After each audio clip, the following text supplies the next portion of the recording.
Good afternoon, everyone, and thanks so much for joining us. My name is Laura Husband, and I'm the managing editor at Just Style.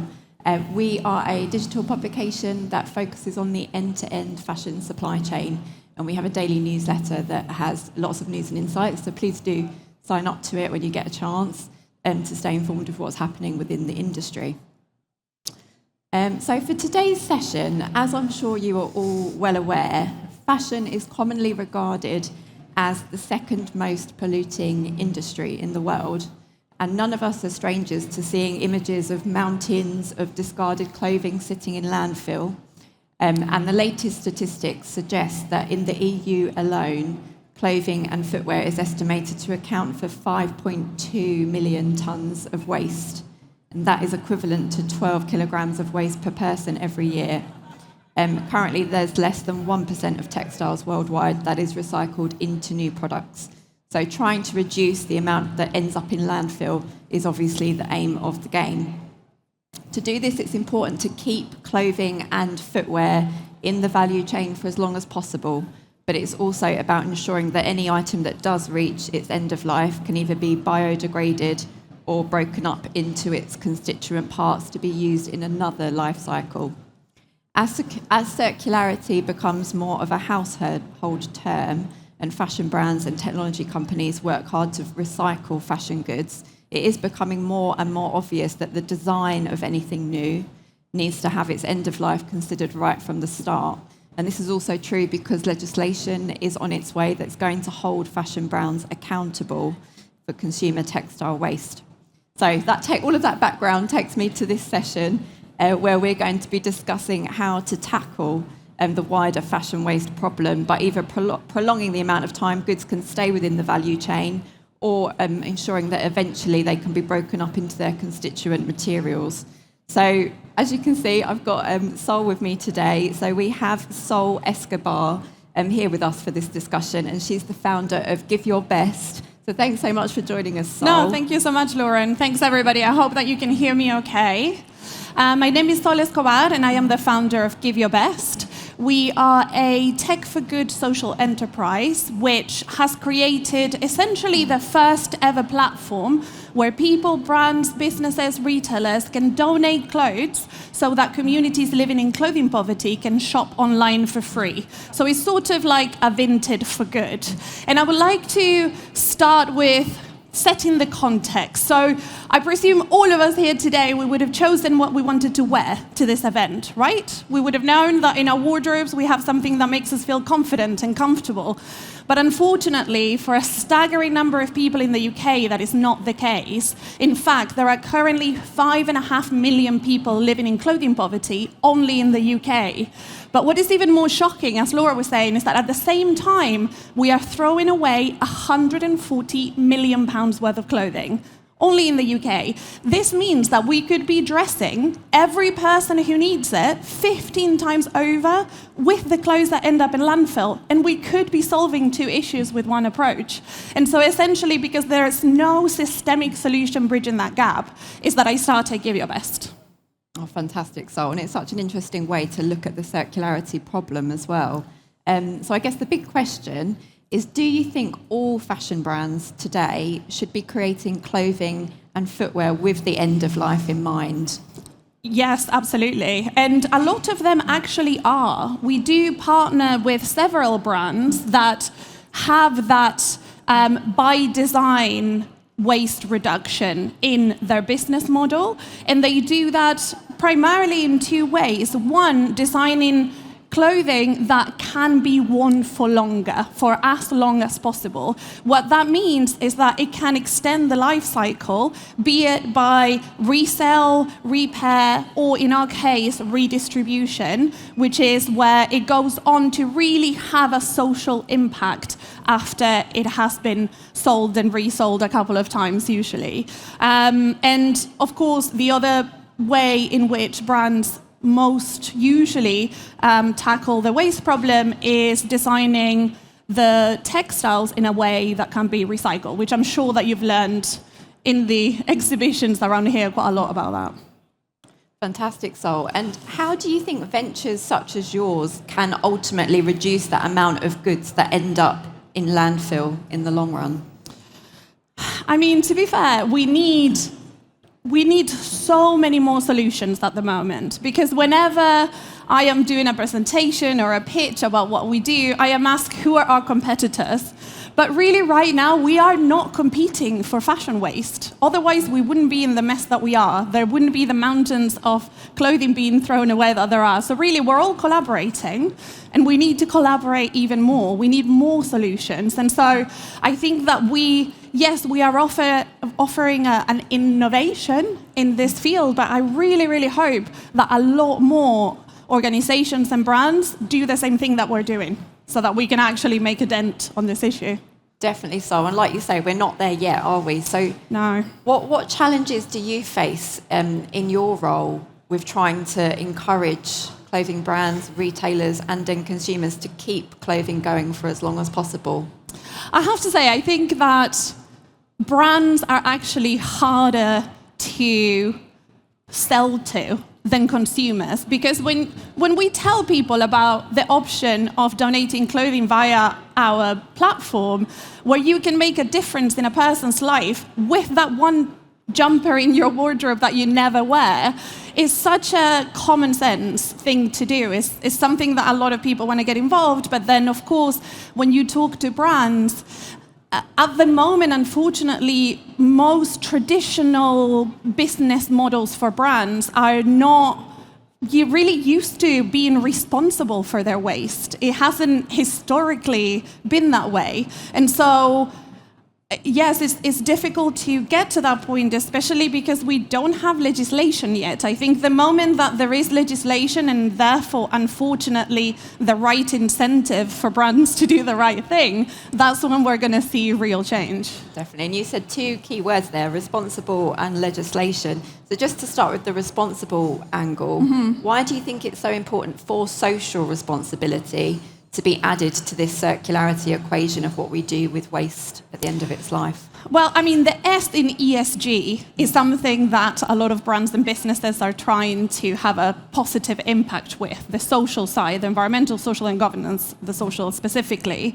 But I think it's important to remember that the social impact can be positive and can be negative. And unfortunately, a lot of the fashion industry has a negative impact in society in terms of we're talking about waste specifically. There are so many other different ways in which this happens, but in waste specifically, there is a real negative social impact. And so step by step, little by little, with solutions like ours, for example, brands can really start putting their weight behind that S in ESG. And soon enough, most brands are going to have to. Yeah, and that's true, isn't it? And obviously your initiative is kind of taking that first step. Yeah. Do you have any plans to scale or expand it in future?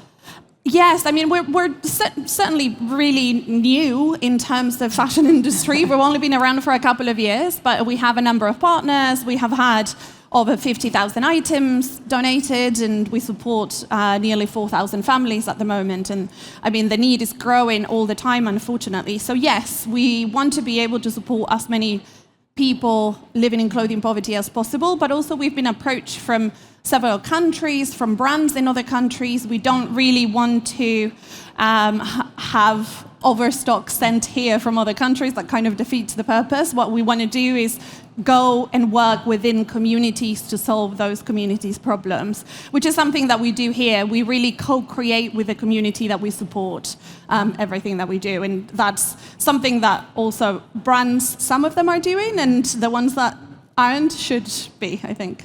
And another niche of your initiative is that you help people that are living in clothing poverty to pick and choose what they actually need to reduce there being a next level of waste from people being given things they don't need. Exactly. Just here's like a bag full of stuff. Yes, Take it, absolutely. kind of thing. I mean, there are two sides to that. On the one hand, what we try to do really has empowerment and dignity and choice at its core. So, like I was saying at the very beginning, all of us here have chosen what we wanted to wear today. There's such an empowering aspect to being able to wear something that you like, that makes you feel good, that is your size, and that you have chosen. So that is core to what we do. But also, on the other hand, there is with the best of intentions, there is a certain power imbalance that exists between communities that are in need, or although I really hate that term, and organizations that give things. And so something that we found, and this is in research as well, that communities living in clothing poverty, you can really internalize only being worth what you're given rather than being worth your own choices. And so with what we do, we really try to chip away at giving back dignity, giving back choice, empowerment, and getting rid of any stigma that can be attached with not being able to access clothing, really. Brilliant. And there is still a lot of confusion for consumers about what to do with their clothing and footwear once they've finished using it. What advice would you give to consumers in terms of what they should do when their items reach their end of life from their point of view? Anything other than throw it away. Please don't throw it away. There are many things that you can do. You can, of course, donate it via our platform, which is very, very easy to use. You just take a picture of an item that you want to donate, you upload it to our platform, and then within literally seconds to minutes, it gets shopped for free, and then you just send it off to the new home. But also, you can get involved within your local communities. There are always organizations, charities where you can donate your clothes so that they get reused. There's, of course, a huge number of charity shops, which there is a time and a place for charity shops, of course. Like I said, we're not in competition because there is just so much clothes out there. But it's also worth noting that in charity shops, because secondhand clothing has become such a trendy thing, which is really great that secondhand shopping is a trendy thing now, but at the same time, that has driven prices up in charity shops, which sometimes were the only places where certain communities could shop. And so we have seen a rise also in people needing our services. If clothing are completely unusable, something that I do quite often in my community, there are animal shelters that all the time are asking for very old clothes so that they can create their own beds for animals, etc. So there are many different ways in different communities for solutions. And hopefully in the long run we'll see more kind of recycling hubs that can dismantle materials and take them back down to their constituent parts. That is sort of starting at the moment as well, yeah.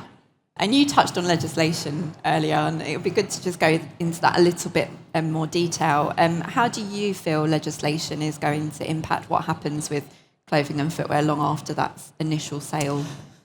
Well, like I said before, in an industry that is not necessarily used to being responsible for post-consumer waste and what happens with clothing after they are sold and used, bringing legislation is going to be, I think, pivoting in the industry in taking responsibility. And it's already happening in the EU. The legislation has started emerging already, and changes are happening and it's being discussed. So I think it is going to be very important. 2 months ago, Give Your Best, we hosted a parliamentary roundtable at the House of Lords with both government representatives and also fashion industry representatives to discuss not only clothing waste, so we also had people with lived experience that came to talk about the negative impact of it, but also legislation and what are the barriers of the industry to actually enact change.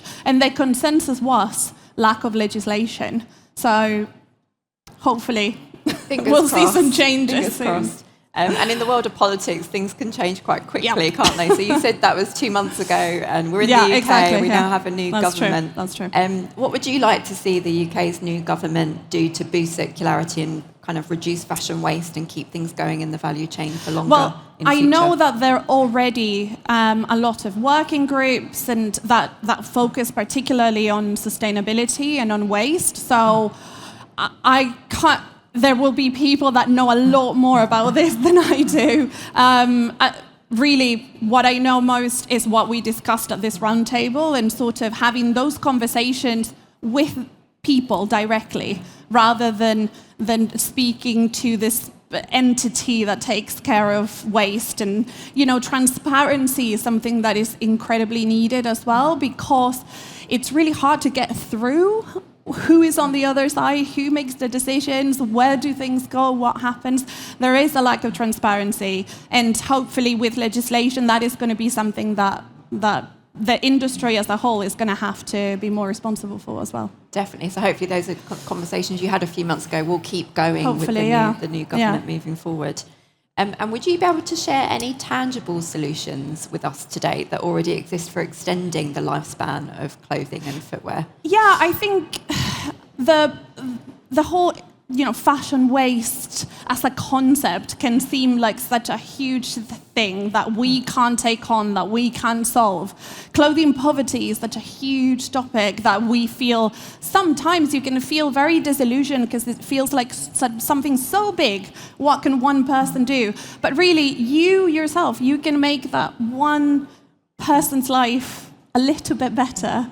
And one person at a time, one item of clothing at a time that we don't put in the bin, but actually do something better with, we know that we're making that bit of a difference. So sometimes I take solace in thinking, well, we have made the lives of nearly 4,000 families a little bit easier and a little bit better.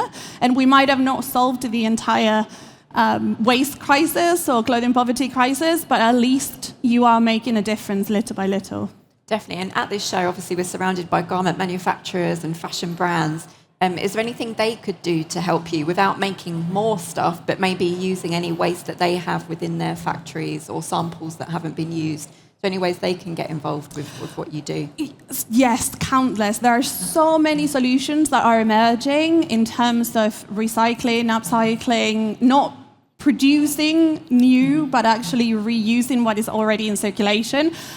There is a lot, and I am not an expert, so I don't really want to talk too much about that. And in terms of the design side, obviously we're talking about clothing poverty, and we want to keep clothes lasting for as long as possible, so they can move hands to 2 or 3 people within their life cycle. Yeah. What advice would you give to fashion brands and manufacturers in terms of the initial choices they make from the design process all the way through to the end of that supply chain to keep those goods I going? think it's an investment, isn't it? Brands need to invest, and in order for them to invest in developing new materials that are going to last, it comes to what does your brand represent to you? Why do you have that brand as a founder of a brand? And also, what importance does ESG have within that brand? Because if all you want as a brand is just to make profit, that's never going to be good for the environment. We know it because we're here with that model. So there needs to be a shift in the business models where we put really people and planet first. They can coincide. Business for good is a thing. There are so many social enterprises out there. The rise of the B Corp, it is happening, and I think brands need to reevaluate their business models primarily. And in terms of textile to textile recycling, that's obviously the gold standard for circularity, is to keep clothes as clothes going within that endless loop. But we do see fashion brands marketing things like leggings made out of recycled plastic bottles and things like that, which is not keeping that endless loop going. Do you think things like that are hindering the overall mission of this end-to-end circularity? I'm sure that a lot of people here will have very different views on that. It can. Again, I think we all need to do a bit. And if recycling plastic bottles into leggings is going to... it is better than having leggings that are created out of plastic. Not good plastic bottles plastic, but just plastic that can be then recycled. So I think it's good to do a little bit. Is that going to be the ultimate solution? No, probably not. And maybe that's more the consumer awareness thing as well, because they might see that and think this sounds good, when in reality they don't understand that that's just a one-use problem. Yeah, that's true. Yeah. But I would love to know what the audience thinks as well about these topics, because we are here, and I'm sure a lot of the people who are here are experts in their own little area. So if anyone here has any views on any of the things that we're talking about, please do chime in, because I want to learn as well. I am not an expert. Oh, we can see it. We can see a hand We up. have someone there. Oh, I think they're bringing you a microphone because I can't hear from here. Just one sec. I think I jumped the gun. It was not supposed to be Q&A just yet, but I love having chats rather than just me talking all the time. We'll just get the microphone over. We'll give you a microphone in a sec.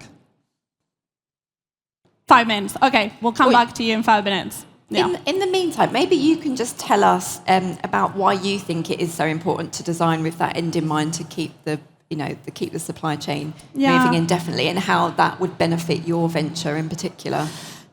Again, I think it does go back to business models and what is important as a brand and as a person that leads a brand or that is the founder of a brand. I started Give Your Best not with fashion in mind. I started Give Your Best because I knew that there was a whole community that is completely excluded from accessing clothes, while at the same time, there are so many clothes that are thrown away. And there are solutions in a similar situation with food, for example, but really clothes wasn't something that is considered to be a necessity. And so that is where it started. For me, it started with solving a problem for a community first. And so it comes to what the business model is like. And so if brands, there are plenty of amazing brands that are not only environmentally friendly, but that are designed to make a positive impact in society. And so, that's fantastic, but it's by design. A lot of the time, if you try to bring in solutions that are not really designed to make a difference, it can backfire. Definitely. And are there any other similar adventures out there? Maybe not just in the UK, but in other parts of the world that you're working Surprisingly, no. Wow. When I started Give Your Best, initially I thought, it started with my clothes and me taking pictures of things. And at the time I was volunteering in humanitarian aid, and so I was supporting refugees at the time. And so I wanted to be able to give things directly to the people who needed them. And I remember thinking, surely this exists already. We have won several innovation prizes, but it's really, the idea is not that innovative. The only innovative thing is that someone actually did it. And so really there isn't anything like it out there, but I really, really hope that there will be more solutions like this. Definitely, especially in the EU, there's a legislation coming in that means textile waste can't be transported overseas. From 2025. So ventures like yours, which keeps it within the same country, but going to the people that actually need it. Yeah, absolutely. That should obviously help within that. That sounds lovely. Yeah. we have a microphone. We have a microphone. We'll bring the audience into the conversation. This is not so much microphone on. I can hear you now. Yeah. Hi. This is not so much something I want to share. It's just a question to maybe clarify. Are you saying that recycling from materials like plastics and things which are not so environmental friendly is not really the way forward? I guess, it's a controversial topic, but what I would say is that often when you read into this, the gold standard is often seen to be textile to textile recycling. Okay. So it's not turning clothes into something else, or equally taking a plastic and then a bottle and turning it into clothing. It's keeping things within the same lane in order to keep that circularity going and be able to recycle things indefinitely.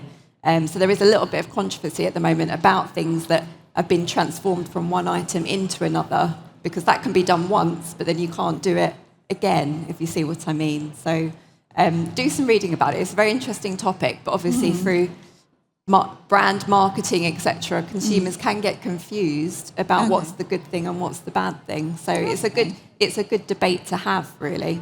Okay, yes, because I was kind of getting really excited about things which are like made from plastic and things like that. But now you just sort of ignited. And then obviously you've got the issue of microfibers as well. So so I'd say do some reading about it. But we could do a whole session just on that. I can imagine whether or not fashion should be turned, whether things like plastic should be turned into fashion, or not. So that could be another session for another source fashion. To be honest. Wonderful, thank you. Thank you. Does anyone else want to ask any questions? Yep. Please do.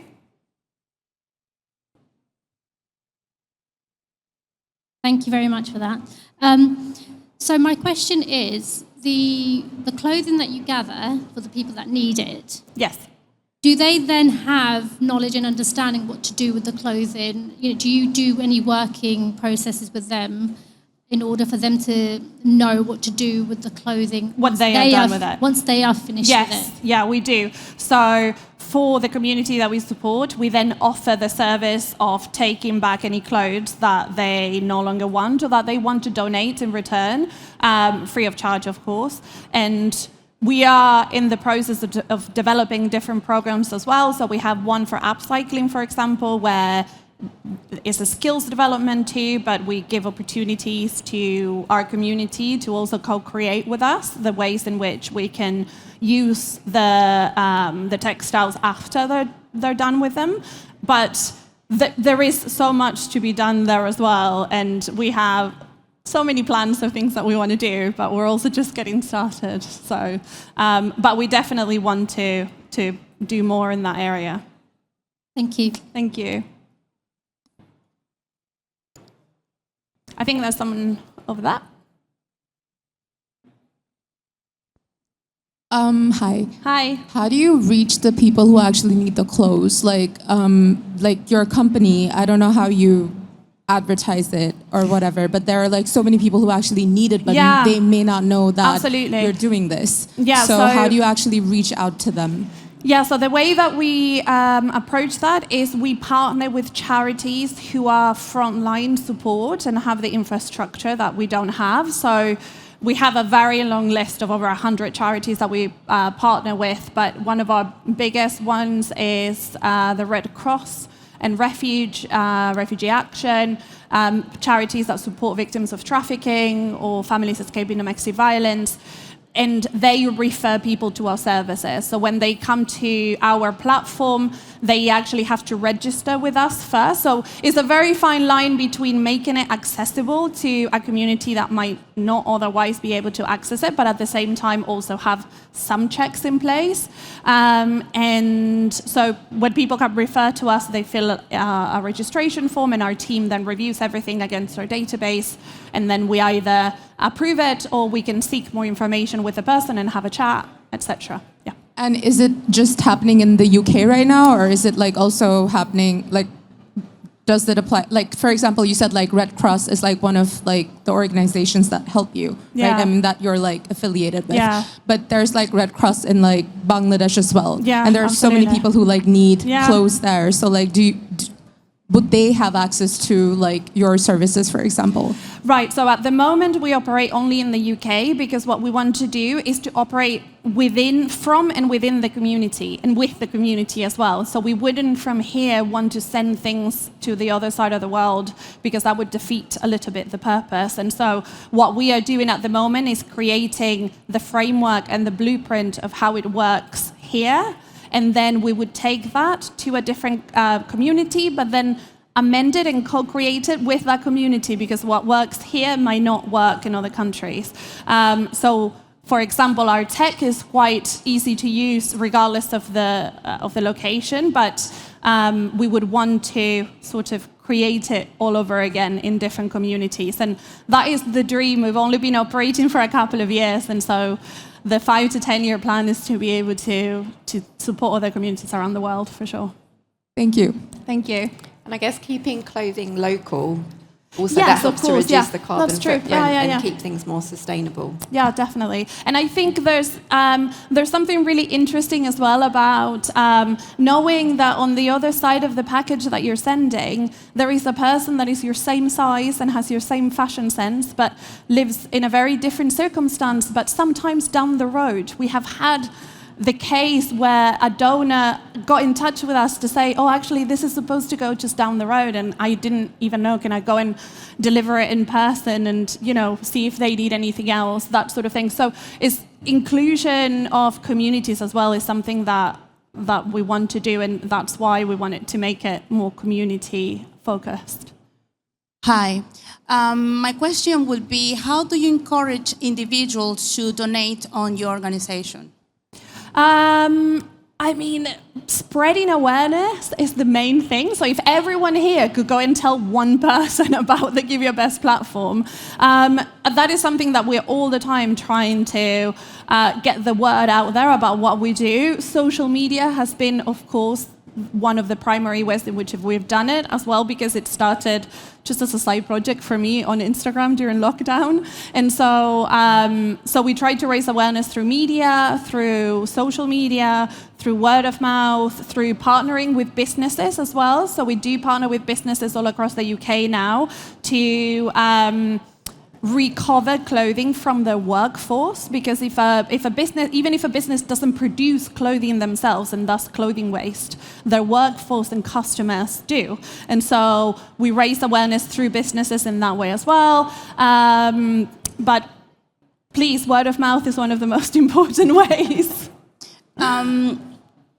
Maybe if you could connect the individual with the actual companies that sell the clothing by probably providing a discount voucher where they go and buy X item. They could bring the old item and get a discount. Maybe it's something that could work for the individual, because as you know, people now, they are selling the clothing, the second-hand clothing in vintage, also in other type of online services. Yeah, absolutely. That's a great idea. Something that we just launched as well is our first physical store.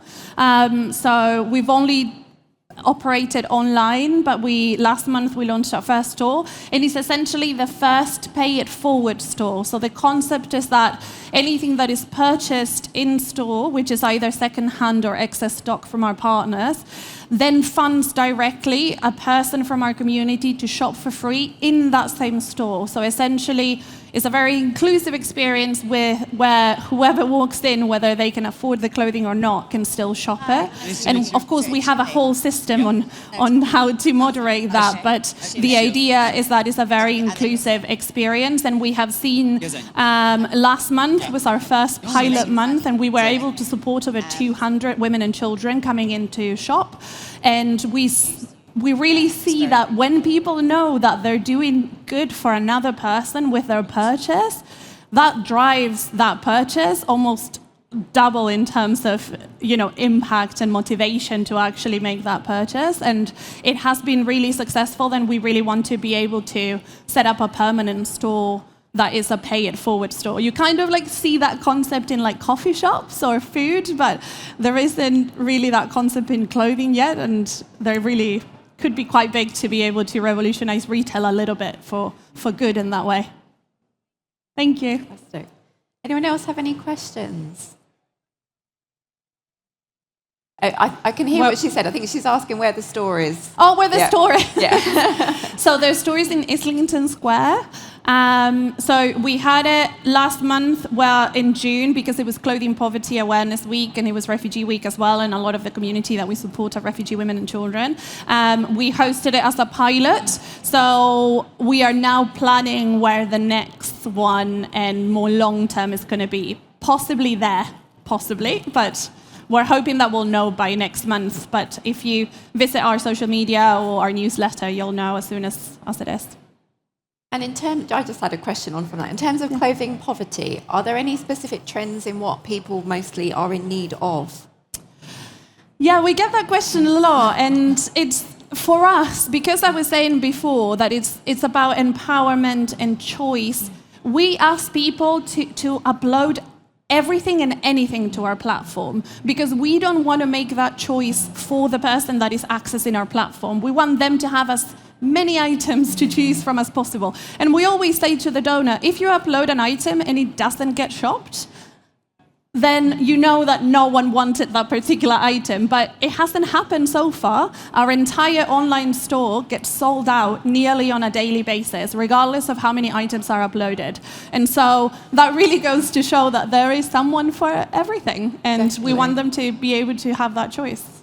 And we've obviously been talking about circularity and keeping things going for as long as possible. Do you have any criteria in terms of the quality or the material of goods that are allowed to be passed on through your initiative? Yeah, we definitely have that. We have a visual donation guide where you can see exactly what to donate or not. I mean, very simply, the common sense of if you would sell it in a secondhand shop or you would give it to a loved one, then we would accept it. Something that really stuck with me from volunteering in humanitarian aid a few years ago, before I founded Give Your Best, was that in most places where I was, there was always a really big sign saying, what you give to a person shows them what you think of them.